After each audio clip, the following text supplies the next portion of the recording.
Hello. അർമീനിയയിലെത്തിയിട്ട് ഇന്ന് നമ്മുടെ രണ്ടാമത്തെ ദിവസമാണ്. നമ്മൾ ഇന്ന് പോകുന്നത് ഇവിടുത്തെ ഗ്രാമങ്ങളിലേക്കും ഒപ്പം ഇവിടെ ചരിത്ര പ്രാധാന്യമുള്ള ചില സ്ഥലങ്ങളിലേക്കും ഒക്കെയാണ്. എന്താ അപ്പോൾ പോകുമല്ലേ? അർമേനിയയുടെ തലസ്ഥാന നഗരമായ ഏരവാന്റെ കാഴ്ചകളാണ് ഇതൊക്കെ. വ്യാഴാഴ്ച ആയതുകൊണ്ടാന്ന് തോന്നുന്നു റോഡിൽ നല്ല തിരക്കുണ്ട്. താമസിച്ച ഹോട്ടലിൽ ബ്രേക്ക്ഫാസ്റ്റ് ഇൻക്ലൂഡഡ് ആയിരുന്നു. ഇംഗ്ലീഷ് ബ്രേക്ക്ഫാസ്റ്റ് ആണ്, ബൊഫേ ഒന്നുമല്ല. അപ്പോൾ അവർ നല്ല ചൂടോടെ ഉണ്ടാക്കി തരും. സോസേജും ഓംലെറ്റും വാട്ടർമെലനും കോഫിയും പിന്നെ ലവാഷും ഒക്കെ ഉണ്ടായിരുന്നു. ലവാഷ് അർമേനിയക്കാരുടെ പ്രധാനപ്പെട്ട ഒരു ഭക്ഷണം. നമ്മുടെ തന്തൂരി റൊട്ടിയൊക്കെ പോലെ ചുട്ടെടുക്കുന്ന ഒരു തരം ബ്രെഡ്. എന്നാൽ ഇത് കാലങ്ങളോളം കേടാവാതിരിക്കും. കട്ടിയാവുന്നതനുസരിച്ച് അവർ കുറേശ്ശെ വെള്ളം തെളിച്ചതെടുക്കുകയാണ് ചെയ്യുന്നത്. ഫുഡ് കഴിച്ചാൽ മാത്രം പോരല്ലോ, വണ്ടിയിൽ കുറച്ച് പെട്രോൾ അടിക്കണ്ടേ? പെട്രോൾ നന്നേ കുറവാ. ആദ്യമൊന്നും നോക്കിയിട്ടൊന്നും പമ്പുകളൊന്നും കണ്ടില്ല. ഇവിടുത്തെ ഒട്ടുമിക്ക പമ്പുകളും ചുമല നിറത്തിലായിരിക്കുന്നത്. ആദ്യമൊന്നും മനസ്സിലായില്ല. പിന്നെ മാപ്പിൽ നോക്കി ആദ്യം കണ്ട പമ്പിൽ തന്നെ കയറി.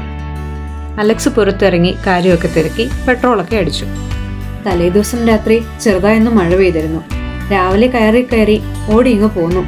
പ്രത്യേകിച്ചൊന്നും ശ്രദ്ധിച്ചില്ല. ഇപ്പോൾ ഈ വീഡിയോ കാണുമ്പോഴാണ് നമുക്ക് പറ്റിയ അക്കിടി എനിക്ക് മനസ്സിലാവുന്നത്. ഇനി ഇവിടുന്ന് കുറച്ച് ഡ്രൈവ് ഉണ്ട് നമുക്ക്. അർമേനിയയുടെ ടൗൺ അങ്ങ് വിട്ട് കഴിയുമ്പോൾ തന്നെ റോഡിലെ തിരക്കൊക്കെ നന്നായി കുറയും. റോഡ് കുറച്ചൊക്കെ നല്ലതും കുറച്ചൊക്കെ മോശം റോഡുവാ. ഇടയ്ക്ക് കുണ്ടും കുഴിയൊക്കെ ഉണ്ട്. എന്നാലും വലിയ കുഴപ്പമൊന്നുമില്ല. അത്യാവശ്യം കംഫർട്ടബിളായി നമുക്ക് യാത്ര ചെയ്യാൻ പറ്റും. ഇനി അങ്ങ് ചെല്ലുമ്പോൾ ചെറിയ ചെറിയ വീടുകളൊക്കെ കാണാം. ഒരുപാട് വീടുകളുടെയും മേൽക്കൂര ഷീറ്റ് ഇട്ടതാ. അത് മഞ്ഞ് വീഴുമ്പോൾ കോരിക്കളയാനുള്ള എളുപ്പമാണോ അതോ ഇവിടെ ഇപ്പോഴും ഡെവലപ്ഡായി വരുന്നേ ഉള്ളോ അതുകൊണ്ടാണോ എന്ന് എനിക്ക് അറിഞ്ഞുകൂടാ. അർമേനിയയുടെ ഏതൊരു സൈഡിലേക്ക് നോക്കിയാലും അവിടെയൊക്കെ ഒരു പള്ളി ഉണ്ടാകും, അല്ലെങ്കിൽ ഒരു കുരിശെങ്കിലും ഉണ്ടാകും. അത്രയേറെ ക്രിസ്ത്യാനിറ്റി ഉൾക്കൊണ്ട ഒരു രാജ്യമാണ് അർമേനിയ. ഇതിനൊക്കെ കാരണക്കാരൻ സെന്റ് ഗ്രിഗറി ദ ഇല്ലുമിനേറ്റർ എന്ന സെയിന്റാണ്. ക്രിസ്തുമതം വരുന്നതിന് മുന്നേ അർമേനിയയിൽ പീഗൻ ആരാധനയായിരുന്നു. പലതരം ദൈവങ്ങളും ആലയങ്ങളും ഒക്കെ അന്നുണ്ടായിരുന്നു. ആ അർമേനിയ ഇപ്പോൾ ഇങ്ങനെയായി എന്ന് അറിയണമെങ്കിൽ ഗ്രിഗറി ദ ഇല്ലുമിനേറ്ററിനെ കുറിച്ച് അറിയണം. 4th സെഞ്ചുറിയിൽ ട്രേഡേറ്റിസ് എന്ന് പറഞ്ഞ രാജാവായിരുന്നു അർമേനിയ ഭരിച്ചിരുന്നത്. ആ കാലഘട്ടത്തിൽ ഒരു ആരാധന നടന്നപ്പോൾ അതിൽ പങ്കെടുക്കാൻ ഗ്രിഗറി ദ ഇല്ലുമിനേറ്റർ ചെന്നില്ല. അതിന്റെ ദേഷ്യത്തിൽ രാജാവ് ഗ്രിഗറിയെ പിടിച്ച് താഴ്ചയുള്ള ഒരു തടവറയിൽ 14 കൊല്ലങ്ങളാണ് അടച്ചുപൂട്ടിയിട്ടത്. പക്ഷെ പിന്നീട് ഒരു മരുന്നിനും ഭേദമാക്കാനാകാത്ത ഒരു അസുഖം രാജാവിന് പിടിപെട്ടു. ഇതിനിടെ രാജാവിന്റെ സഹോദരിക്കുണ്ടായ ഒരു സ്വപ്നത്തില് ഗ്രിഗറി രാജാവിനെ സുഖപ്പെടുത്തുന്നതായി കണ്ടു. അതോടെ ഗ്രിഗറി തടവറയിൽ നിന്നും മോചിതനായി. രാജാവിനെ സുഖപ്പെടുത്തുകയും ചെയ്തു. അങ്ങനെ രാജാവിനൊപ്പം മുഴുവൻ രാജ്യവും ക്രിസ്ത്യൻ രാജ്യമായി മാറി.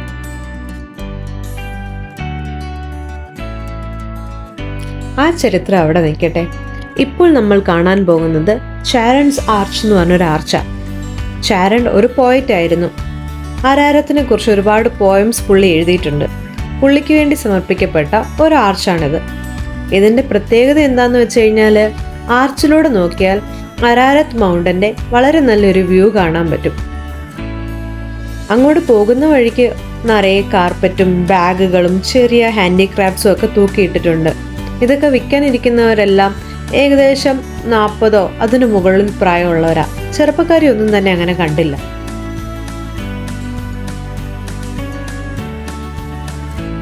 ഞങ്ങളെപ്പോലെ വേറെയും കുറച്ച് ടൂറിസ്റ്റുകളൊക്കെ അവിടെയുണ്ട്. സ്റ്റെയർ കയറി മോളിൽ ചെന്നപ്പോൾ മനസ്സിലായി ക്ലൈമറ്റ് കുറച്ച് ഹ്യൂമിഡ് ആയതുകൊണ്ട് ലോങ് ഡിസ്റ്റൻസ് വ്യൂ അത്ര പോസിബിൾ അല്ലാന്ന്. എന്നാലും അവിടുന്ന് താഴ്വരയിലേക്ക് നോക്കി കുറച്ചു നേരമൊക്കെ അങ്ങനെ ഇരുന്നു. അതൊരു നല്ല കാഴ്ചയാണ്.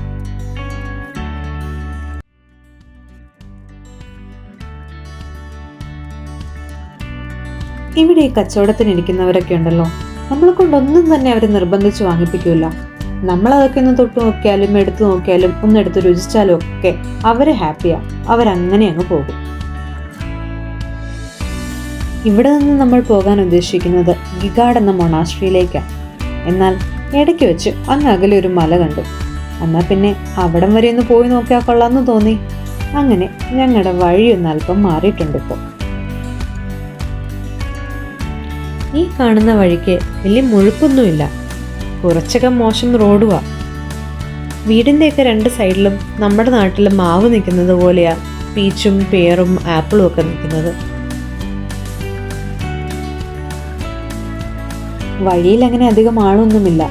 ഇടയ്ക്ക് എവിടെയെങ്കിലും ഒക്കെ വെച്ച് കാണുന്ന ആൾക്കാർ ജസ്റ്റ് ഒന്ന് കൈ പൊക്കിയെങ്കിലും നമ്മളെ ഒന്ന് വിഷ് ചെയ്യും. അവർക്കും ഒരു സന്തോഷം, നമുക്കതിലേറെ സന്തോഷം. ഇതാ ഈ കാണുന്ന മലയാണ് നമ്മൾ ഈ വഴി കയറ്റിയത്. മലയെ പറഞ്ഞാൽ മതിയല്ലോ. ഇതിൽ എന്തൊക്കെയോ ചെറിയ തുളകൾ അല്ലെങ്കിൽ ചെറിയ ഗുഹകളൊക്കെ പോലെ കാണാം.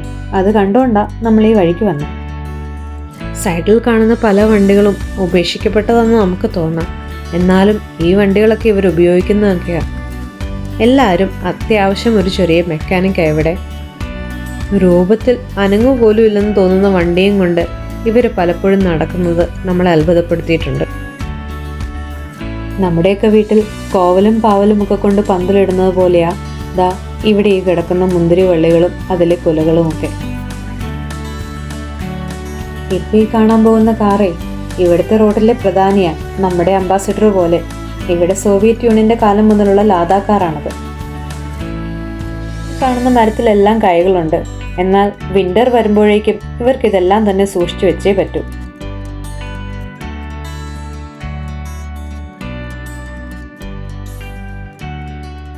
ഈ റോഡുകളൊക്കെ അത്യാവശ്യം ഇടുങ്ങിയതാ. അധികം ആൾക്കാരെയൊന്നും കാണാനുമില്ല. ഉള്ളിൽ ചെറിയൊരു പേടിയുണ്ട്. ഇനി മുൻപോട്ട് പോകണോ എന്ന് 2-3 തവണ ഞാൻ അലക്സിനോട് ചോദിച്ചു നോക്കി. അലക്സിന് ഒരു മൈൻഡും ഇല്ല. കൊക്കെത്ര കുളം കണ്ടതാ എന്നൊരു ഭാവമാണ്. എന്തായാലും ഒരറ്റം വരെ പോയി നോക്കാം. വണ്ടി ഇവിടെ പാർക്ക് ചെയ്തിട്ടാവാം ബാക്കി പര്യടനമെന്ന് വിചാരിച്ചു. പാർക്ക് ചെയ്യുന്നതിനിടയിൽ ഒരു ചെടിയിൽ നിറയെ ചെറിയ കറുത്ത കളറിലുള്ള കായ്കൾ കിടക്കുന്നത് കണ്ടു. ഒന്ന് പറിച്ചു നോക്കിയാൽ എന്താ എന്ന് എനിക്ക് തോന്നി. വണ്ടി പാർക്ക് ചെയ്ത് കഴിഞ്ഞപ്പോൾ ഞാൻ ഇറങ്ങി അതിലൊരെണ്ണം പറിച്ചു നോക്കി. അത് കഴിക്കാൻ എനിക്ക് ഇച്ചിരി പേടിയുണ്ടായിരുന്നു. കാരണം ശരിക്കും സാധനം എന്താണെന്ന് അറിയത്തില്ല, എല്ലാം പറ്റിയാലോ. പക്ഷേ അലക്സ് ആണേ കടുത്ത പ്രോത്സാഹനം, നീ കഴിച്ചോ, ഒന്നും വരികയില്ലാത്ത. ഞാൻ കഴിച്ചിട്ട് വേണം ആശാന് കഴിക്കാമെന്ന് പിന്നെ എനിക്ക് മനസ്സിലായി. നല്ല രുചിയുള്ള ചെറിയ തരം ഒരു പ്ലം ആയിരുന്നു അത്. കഴിച്ചു കഴിഞ്ഞപ്പോൾ ചാക്കും കൊണ്ട് വന്നാൽ മതിയായിരുന്നു എന്നായി അലക്സ്.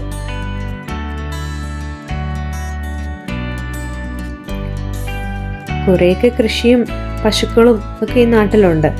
കച്ചിക്കൊനയും ഉണക്കി വെച്ചിരിക്കുന്ന ചാണകവും എല്ലാം വഴിയിൽ കാണാം.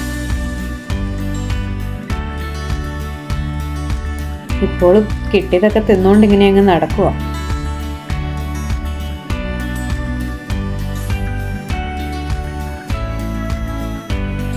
ഈ നടത്തവും കഴിപ്പും എല്ലാം കഴിഞ്ഞപ്പോൾ അന്ന് അതിന് തിരിച്ചു പോയേക്കാന്ന് വെച്ചു.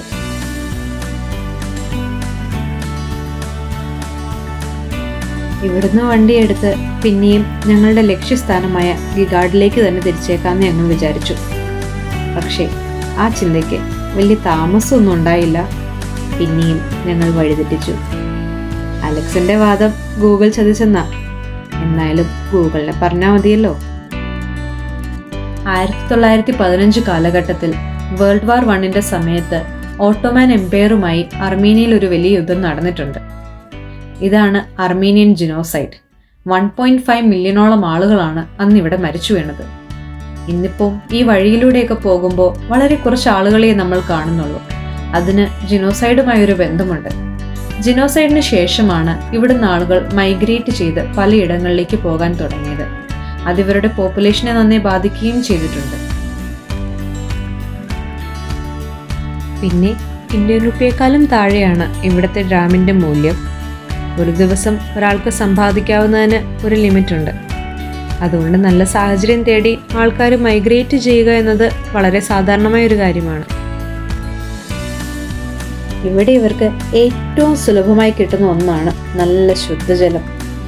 ലോകത്തിലെ തന്നെ ഏറ്റവും വലിയ ശുദ്ധജല തടാകങ്ങളിലൊന്നാണ് ഇവരുടെ ലേക്ക് സവാൻ. മഞ്ഞുരുകി വരുന്ന നല്ല നാന്തരം വെള്ളം. ഇവിടെ ഈ കാണുന്ന വീടിൻ്റെ ഫ്രണ്ടിൽ കൊണ്ടേ വണ്ടി പാർക്ക് ചെയ്യുകയാണ്. അങ്ങനെ ചെയ്താൽ അവിടുത്തെ ആൾക്ക് ബുദ്ധിമുട്ടുണ്ടാകുമോ എന്നറിയില്ല. വണ്ടിയിൽ നിന്ന് ഞങ്ങൾ പുറത്തിറങ്ങി നോക്കി. വീട്ടുടമസ്ഥൻ വാതിക്കൽ തന്നെ നിൽപ്പുണ്ട്. പുള്ളിയെ നോക്കി നെഞ്ചത്ത് കൈവച്ച് ഞാൻ വിളിച്ചു പറഞ്ഞു ഇന്ത്യ. പുള്ളി അവിടുന്ന് കൈപൊക്കി കാണിച്ചുകൊണ്ട് പറഞ്ഞു ഗുഡ് ഇന്ത്യ. അടുത്ത ചോദ്യമായി ഇവിടെ കാർ പാർക്ക് ചെയ്തോട്ടെ. ആംഗ്യ ഭാഷയിലാണ്. പുള്ളി കൈപൊക്കി കാണിച്ചു പറഞ്ഞു ഓക്കെ, ഒരു പ്രശ്നവുമില്ല.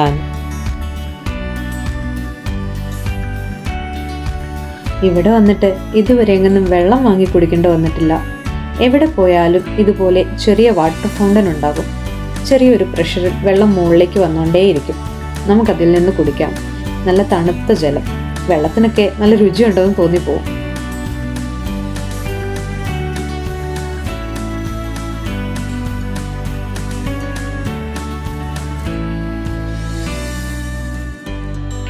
ഇങ്ങനെ വെള്ളം കുടിച്ചുകൊണ്ടിരിക്കുന്നതിനിടയിൽ അവിടുന്ന് ഒരു കാറ് വരുന്നുണ്ടായിരുന്നു. പുള്ളി ഇതിൻ്റെ ഇടയിൽ ഹോൺ അടിച്ച് ഹായ് എന്ന് പറഞ്ഞു. ഞങ്ങളും നല്ല സന്തോഷത്തിൽ കൈയൊക്കെ വീശി പുള്ളിക്കും തിരിച്ചൊരു ഹായൊക്കെ കൊടുത്തു. അലക്സ് വെള്ളം കുടിക്കുന്നതിനിടെ ഞാൻ ചുറ്റി നടന്നപ്പോൾ അവിടെ വഴിയിൽ നിന്നൊരു ചെടിയിൽ നിറയെ കായ്കളുണ്ട്.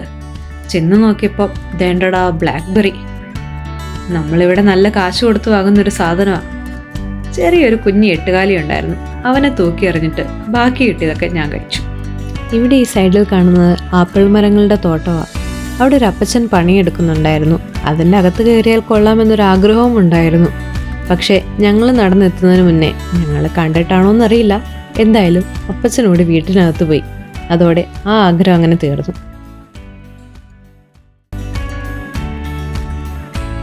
ഇവിടുന്ന് വണ്ടിയെടുത്ത് നമ്മൾ കുറേ നേരമായി പോകുന്നു എന്ന് പറയുന്ന ഗിഗാർഡിലേക്ക് അങ്ങോട്ട് തന്നെ എത്തി.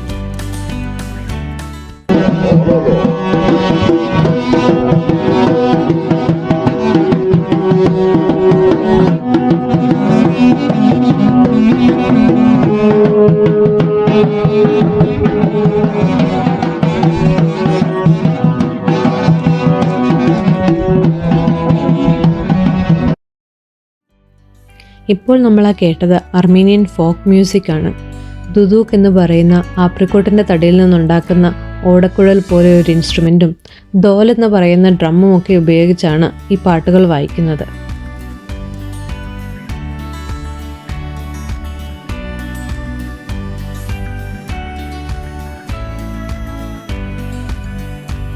ഒരു പ്രത്യേക ശൈലിയിലാണ് അർമേനിയയിൽ ഈ കുരിശുകൾ നിർമ്മിക്കപ്പെടുന്നത്. ഭാഷ്കർ എന്നറിയപ്പെടുന്നവ അർമേനിയയിൽ എവിടെ പോയാലും നമുക്ക് കാണാം.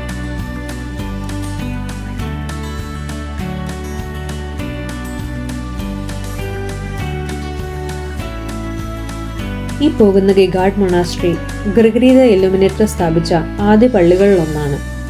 ഇവിടെ കുറച്ച് ചാപ്പലുകളും ചില കല്ലറകളും ഒക്കെയാണുള്ളത്.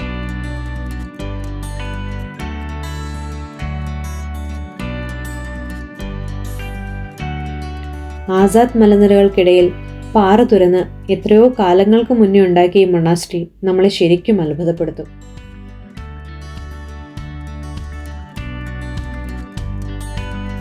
ഗിഗാർഡിന്റെ അർത്ഥം സ്പിയർ എന്നാണ്.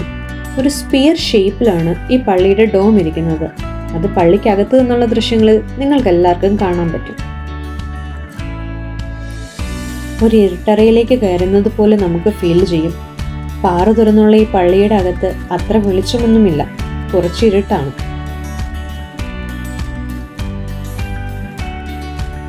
നടുക്കൊരു വലിയ ഡോം, അതിൽ നിന്ന് കുറേശ്ശെ വെളിച്ചം അകത്തേക്ക് വരുന്നുണ്ട്. പിന്നെ ക്ലിയർ കട്ടായ കോർണറുകൾ. അങ്ങനെ വളരെ വ്യത്യസ്തമായ ഒരു ശൈലിയിലാണ് ഈ പള്ളികൾ പണിതിരിക്കുന്നത്.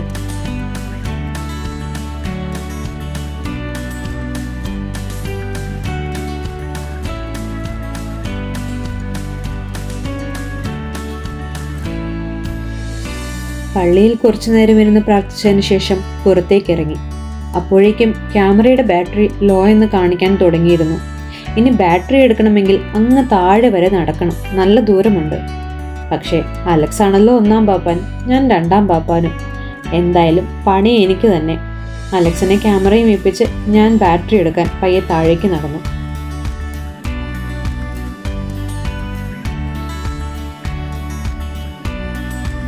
കുറച്ചു നേരം ശല്യമൊന്നുമില്ലാതെ കാഴ്ചകളൊക്കെ കണ്ട് അലക്സ് അങ്ങനെ ഇരുന്നു, ഞാൻ തിരിച്ചു വരുന്നത് വരെ.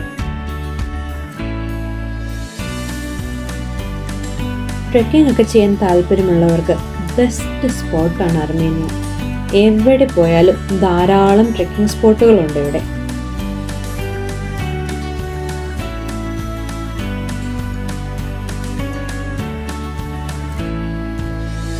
കുറച്ചു നേരം ഇവിടെയൊക്കെ ഇരുന്ന് താഴെ പോയി ബാറ്ററി എടുത്തുകൊണ്ട് വന്ന് കിതപ്പൊക്കെ ഒന്ന് മാറ്റിയിട്ട് വേണം ഇനി തിരിച്ചു പോകാൻ.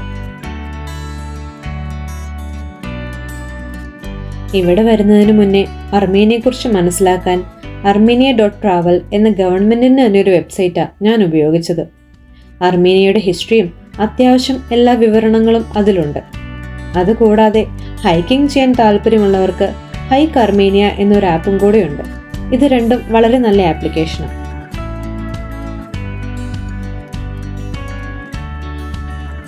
ബാഗൊക്കെ തൂക്കി അവസാന ഷോട്ട് എടുക്കാനുള്ള പുറപ്പാടിലാണ് ആശാൻ. ഇവിടെ ഈ ഭിത്തിയിലെല്ലാം ഖാഷ്കർ എന്നു പേരുള്ള അർമേനിയയുടെ ആ കുരിശുകൾ കൊത്തിവെച്ചിരിക്കുന്നത് കാണാം. ഇവിടെ നിന്നല്ല, അർമേനിയയിൽ എവിടെ പോയാലും തന്നെ ഇത്തരം കൊത്തുപണികൾ നമുക്ക് കാണാനാകും.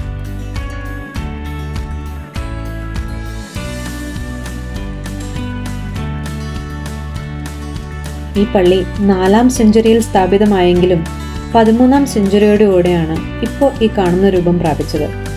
യുനെസ്കോ വേൾഡ് ഹെറിറ്റേജിന്റെ ലിസ്റ്റിൽ സ്ഥാനം പിടിച്ച ഒരു പള്ളി കൂടിയാണിത്.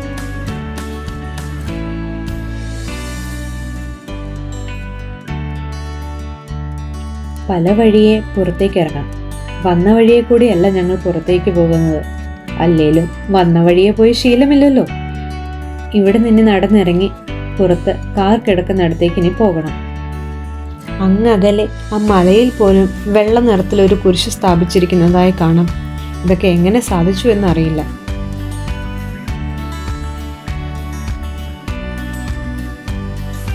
കുറച്ചു നേരം മുന്നേ ബാറ്ററി എടുക്കാനായി താഴെ വരെ ഞാൻ നടന്നു പോയപ്പോൾ കാറിൽ പച്ചക്കറിയും ഫ്രൂട്ട്സും ഒക്കെ കൊണ്ടുവന്ന ഒരാൾ വിൽക്കുന്നത് കണ്ടു. ഇവിടെ ഇപ്പോഴും ഇത്തരത്തിൽ കച്ചവടങ്ങൾ നടക്കുന്നുണ്ട്. എല്ലാവർക്കും സൂപ്പർ മാർക്കറ്റൊന്നും ആക്സസ് ചെയ്യാൻ അത്ര ഈസിയല്ല, നല്ല ദൂരമുണ്ട്. നമ്മുടെ നാട്ടിൽ പണ്ട് പാത്രങ്ങളും മറ്റും കച്ചവടം ചെയ്യാൻ ഇതുപോലെ ആളുകൾ വീട്ടിൽ വരുമായിരുന്നു. ഇവിടെ നിന്ന് നമ്മൾ അടുത്തതായി പോകുന്നത് സിംഫണി ഓഫ് സ്റ്റോൺസിലേക്കാണ്. 40 മില്യൺ വർഷങ്ങൾക്ക് മുന്നേ രൂപപ്പെട്ട ഒരു നാച്ചുറൽ ലാൻഡ്മാർക്ക്. 40 മില്യൺ വർഷങ്ങൾക്ക് മുന്നേ ഉണ്ടായ വോൾക്കാനിക് എറപ്ഷനിൽ ഗാർണിയിലെ മലനിരകളിലേക്ക് ഒഴുകിയെത്തിയ ലാവ പെട്ടെന്ന് കൂൾ ഡൗൺ ചെയ്യുമ്പോൾ ഹെക്സഗണൽ അല്ലെങ്കിൽ പെൻഡഗണൽ കോളംസ് ആയിട്ടാണ് രൂപം പ്രാപിക്കുന്നത്. അങ്ങനെയുണ്ടായ ഒരു നാച്ചുറൽ ലാൻഡ്മാർക്കാണിത്. ഇതിന് സിമിലറായി മറ്റൊരു സ്ഥലം നമ്മുടെ മംഗലാപുരത്ത് സെൻറ് മേരീസ് ഐലൻഡിൽ കാണാൻ പറ്റും. ഇത്തരത്തിലുള്ള ലാവ റോക്ക് ഫോർമേഷൻ അവിടെയുമുണ്ട്.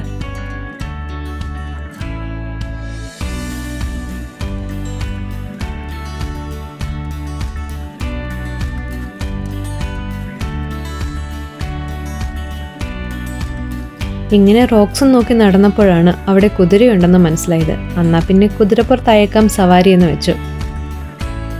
ഞങ്ങളൊന്ന് ചെറുതായി ബാർഗെയിൻ ചെയ്ത് നോക്കി. 3500 ഡ്രാമിന് 2 പേരെയും താഴെ വരെ കൊണ്ടുപോയി തിരിച്ചു വരാമെന്ന് അവർ സമ്മതിച്ചു.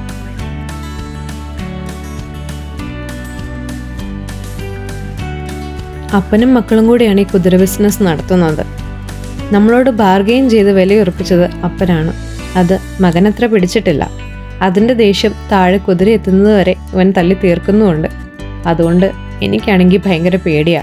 സ്ലോപ്പിലൂടെയായി കുതിര പോകുന്നത് കാണുമ്പോൾ തോന്നുന്നില്ലെന്നേ ഉള്ളൂ.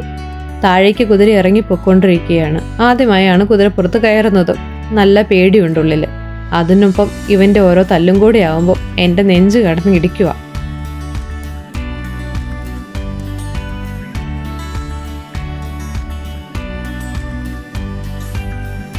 കാണാൻ നല്ല രസമുള്ള സ്ഥലങ്ങളിലൂടെയൊക്കെയാണ് പോകുന്നതെങ്കിലും കുതിരപ്പുറത്തിരിക്കുന്ന ടെൻഷനിൽ എനിക്കിതൊന്നും ആസ്വദിക്കാനാകുന്നുണ്ടായിരുന്നില്ല.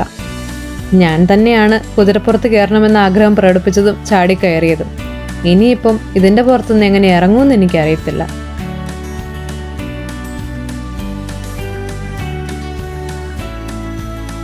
അഡ്വഞ്ചറസ് ആയിട്ടുള്ള കാര്യങ്ങൾ ചെയ്യണമെന്നൊക്കെ ഞാൻ എപ്പോഴും ആഗ്രഹം പ്രകടിപ്പിക്കും. ബഞ്ചി ജമ്പിങ്ങും സിപ്ലൈനും ഒക്കെ ചെയ്യണമെന്ന് എനിക്ക് വലിയ ആഗ്രഹമാണ്. പക്ഷേ ചെയ്യാനങ്ങ് ചെന്ന് കഴിയുമ്പോഴത്തേക്കാണ് എനിക്കുള്ളിൽ പേടിയാണെന്നുള്ള സത്യം ബാക്കിയുള്ളവരറിയുന്നത്.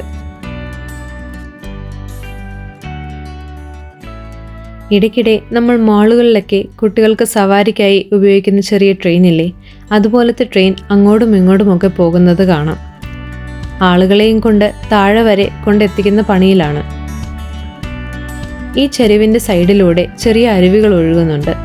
ആ അരുവിയിലൂടെ വെള്ളം ഒഴുകുന്ന ശബ്ദമൊക്കെ ഇതിനിടയിൽ നമുക്ക് കേൾക്കാം.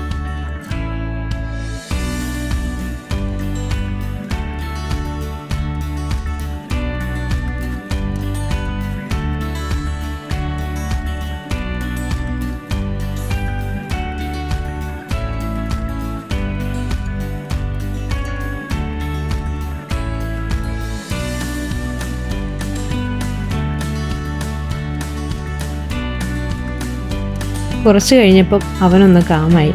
എന്നതായാലും വലിയ കുഴപ്പമില്ലാണ്ട് താഴെ വരെ പോയി ഞങ്ങൾ തിരിച്ചെത്തി.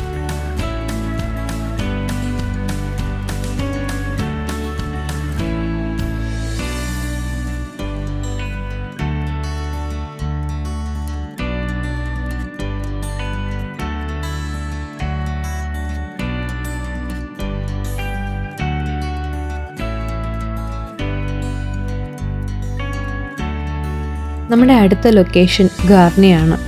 അർമേനിയയിൽ നിലനിൽക്കുന്ന ഇപ്പോഴത്തെ ഏക ടെമ്പിൾ, പഴയ പീഗൻ ടെമ്പിൾ. നമുക്ക് അവിടെ വരെ ഒന്ന് പോയി നോക്കാം. ഏതൊരു മോണമെൻറ്റിൽ ചെന്നാലും അതിൻ്റെയൊക്കെ വാതിൽക്കൽ കുറച്ച് കച്ചവടക്കാരുണ്ടാകും. അവരുടെ കയ്യിൽ കുറച്ച് സാധനങ്ങളും. അതൊക്കെ ഒന്ന് നോക്കി പിന്നെ മുൻപോട്ട് നടന്നു. അപ്പോഴാണ് ചെമ്പരത്തിപ്പൂ പോലത്തെ ഒരു പൂ എൻ്റെ കണ്ണിൽപ്പെട്ടത്. വെള്ളയും പർപ്പിളും കളറാണിതിന്. പക്ഷേ അസൽ ചെമ്പരത്തി, നിറം മാത്രം വേറെയാണെന്നേ ഉള്ളൂ.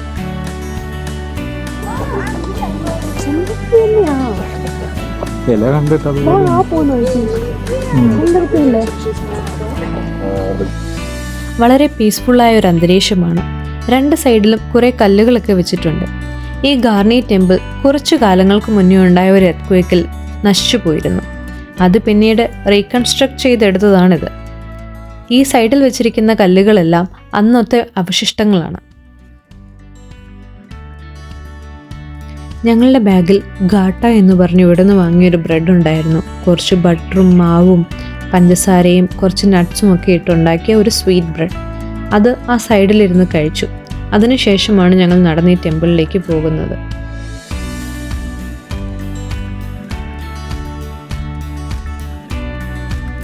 അർമേനിയയിൽ ക്രിസ്ത്യാനിറ്റിക്ക് മുൻപുണ്ടായിരുന്ന ഒരു കാലഘട്ടത്തെ ഓർമ്മപ്പെടുത്തിക്കൊണ്ട് നിലനിൽക്കുന്ന ഏക സ്ട്രക്ചറാണിതിപ്പോൾ, ഗാർണി ടെമ്പിൾ.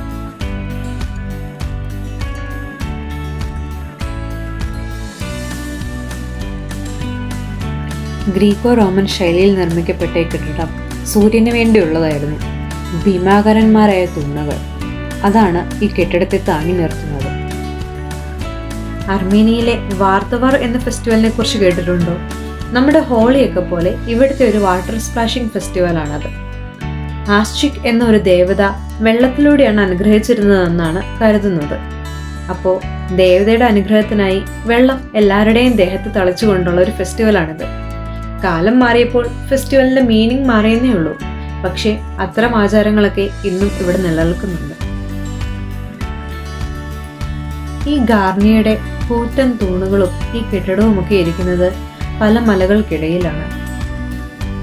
കെട്ടിടങ്ങളിലെ കൊത്തുപണികൾ നോക്കിയിരിക്കുന്നതിനൊപ്പം ഈ മലയടിവാരത്തിലേക്ക് നോക്കി കുറെ നേരമൊക്കെ നമ്മൾ നിന്നു പോകും. ഇത് നമ്മുടെ ഇന്നത്തെ രാവിലത്തെ ലാസ്റ്റ് സ്റ്റോപ്പാണ്. ഗാർണി കൊണ്ട് ഇന്ന് നമ്മൾ ഉദ്ദേശിച്ചിരുന്ന എല്ലാ സ്ഥലങ്ങളും ഏകദേശം കറങ്ങി. ഇനി ഹോട്ടലിൽ പോയിട്ട് വൈകുന്നേരം ഒന്ന് പുറത്തിറങ്ങണം. ഈ കാണുന്ന നോയ് അത്ര ചില്ലറക്കാരനൊന്നുമല്ല. അർമേനിയയിൽ പ്രധാനമായി 2 ബ്രാൻഡി ഫാക്ടറികളാണുള്ളത്. ഒന്ന് നോയ്, ഒന്ന് അരാറത്ത്. നോയ് എന്നാൽ നോഹ എന്നും അരാറത്ത് നോഹയുടെ പെട്ടകം ഇടിച്ചു നിന്ന മൗണ്ടനുമാണ്. അരാറത്ത് മൗണ്ടൻ അർമേനിയയുടെ ഒരു സിമ്പിൾ തന്നെയാണ്. പക്ഷേ ഇന്നത് ടർക്കിയിലാണ്. കുറേ കാലങ്ങൾക്ക് മുന്നേയുള്ള യുദ്ധത്തിൽ ടർക്കി അരാറത്ത് പിടിച്ചെടുത്തിരുന്നു. എന്നാലും അരാറത്തിനോടുള്ള അർമേനിയയുടെ സ്നേഹം ഇപ്പോഴും കുറഞ്ഞിട്ടില്ല.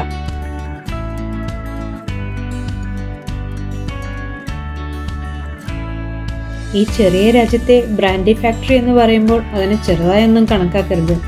സ്റ്റാലിൻ ഉൾപ്പെടെ ഒരുപാട് പ്രമുഖ സ്ഥാനങ്ങളിലിരുന്നവർ ഒത്തിരിയേറെ സ്നേഹിക്കുകയും ഇഷ്ടപ്പെടുകയും ചെയ്തിരുന്ന ബ്രാൻഡുകളാണ് ഇതൊക്കെ. ഇന്നും ഇതിന് വളരെ വലിയ പേരുമുണ്ട്. ഇന്ന് രാത്രിയിൽ 2 ലക്ഷ്യങ്ങളാണ് ഉള്ളത്. ഒന്ന്, വയറ് നിറയെ എവിടെന്നെങ്കിലും ഫുഡ് കഴിക്കണം. 2, കാസ്കേഡ് കോംപ്ലക്സിലൊന്ന് പോകണം. രാവിലെ ഹോട്ടലിൽ നിന്ന് ബ്രേക്ക്ഫാസ്റ്റ് കഴിച്ചതല്ലാതെ പിന്നെ കാര്യമായി ഒന്നും തന്നെ കഴിച്ചിട്ടില്ല. കയ്യിലുണ്ടായിരുന്ന കുറച്ച് ബ്രെഡും ഫ്രൂട്ട്സും ഒക്കെ ആയിരുന്നു ഇന്നത്തെ ഭക്ഷണം. അതുകൊണ്ട് എൻ്റെ എല്ലാ പ്രതീക്ഷയും ഇപ്പോൾ ഇനി പോകുന്ന ഹോട്ടലിലാണ്. കഴിഞ്ഞ വീഡിയോയിൽ ഞാൻ പറഞ്ഞിരുന്നില്ലേ ചീറിപ്പാഞ്ഞു പോകുന്ന പോലീസ് വണ്ടിയെക്കുറിച്ച്? ദാ അതിലൊന്നാണ് ആ പോകുന്നത്.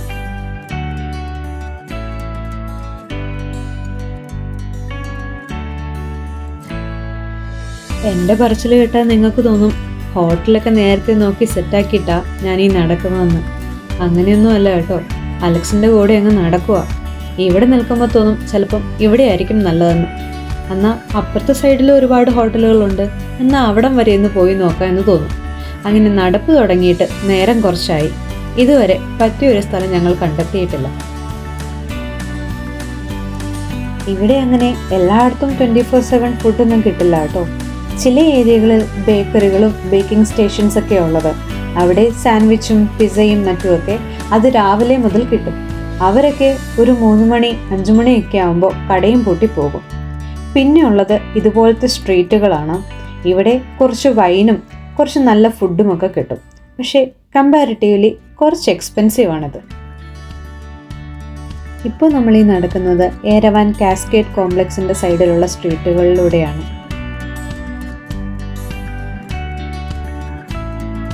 പൊതുവേ ഞാനൊരു പാവമാണെന്ന് തോന്നുമെങ്കിലും ഞാനൊരു രാക്ഷസിയാവുന്നത് വിശന്ന് കഴിയുമ്പോഴാണ്. എത്ര നേരം ഇനി പിടിച്ചു വയ്ക്കാൻ പറ്റുമെന്ന് എനിക്കറിയില്ല. എന്നതായാലും കുറച്ച് നടന്നിട്ട് അവസാനം ഒരു കട കണ്ടെത്തി. ഞങ്ങളെ ഒത്തിരി സ്നേഹത്തോടെ സൽക്കരിച്ച നല്ലൊരു വെയിറ്ററും ഉണ്ടായിരുന്നു അവിടെ. ആശാനൊരു ടൂർ ഗൈഡും കൂടിയാ. അങ്ങനെ ചില്ലറക്കാരനൊന്നുമല്ല. അത്യാവശ്യം നന്നായി ഇംഗ്ലീഷും പറയും. പക്ഷേ എനിക്കൊരു കാർഡൊക്കെ തന്നിരുന്നു. എൻ്റെ കയ്യിൽ നിന്ന് നഷ്ടപ്പെട്ടു പോയി. പിന്നീട് ഈ കട കണ്ടെത്താനും ഈ പുള്ളിക്ക് ഒരു മെസ്സേജ് അയക്കാനും ഒക്കെ ഞാൻ നോക്കിയെങ്കിലും എനിക്ക് ഈ കോണ്ടാക്റ്റ് അങ്ങ് കണ്ടെത്താനാവുന്നില്ല. നമ്മൾ അടുത്തതായി പോകുന്ന കാസ്കേഡ് കോംപ്ലക്സ് എന്ന് പറയുന്ന നീണ്ടു നിവർന്ന് കിടക്കുന്ന സ്റ്റെയറും കെട്ടിടങ്ങളും അർമേനിയയിലെ ഒരു പ്രധാന ആർട്ട് സെൻ്ററാണ്. എൻ്റെ ബാറ്ററി ഏതാണ്ട് ഡൗൺ ആയി. കാസ്കേഡ് കോംപ്ലക്സ് എന്ന് പറഞ്ഞപ്പോൾ ഞാൻ വിചാരിച്ചത് എലിവേറ്ററിൽ കയറി മുകളിൽ ചെല്ലുന്നു, അവിടെ കയറിയെന്ന് കാഴ്ചകളൊക്കെ കാണുന്നു, ചില്ല് ചെയ്യുന്നു. പക്ഷേ എൻ്റെ ധാരണകളൊക്കെ തെറ്റിച്ചു. എലിവേറ്റർ രാത്രിയിൽ അവർ ക്ലോസ് ചെയ്യും. എന്നതായാലും വന്നതല്ലേ, വലിഞ്ഞു കയറി. അങ്ങനെ അവിടെ നിന്ന് നഗരത്തിലെ കാഴ്ചകളൊക്കെ കണ്ടുകൊണ്ട് ഇന്നത്തെ ദിവസം ഇവിടെ അവസാനിക്കുകയാണ്. നമുക്ക് വീണ്ടും കാണാം.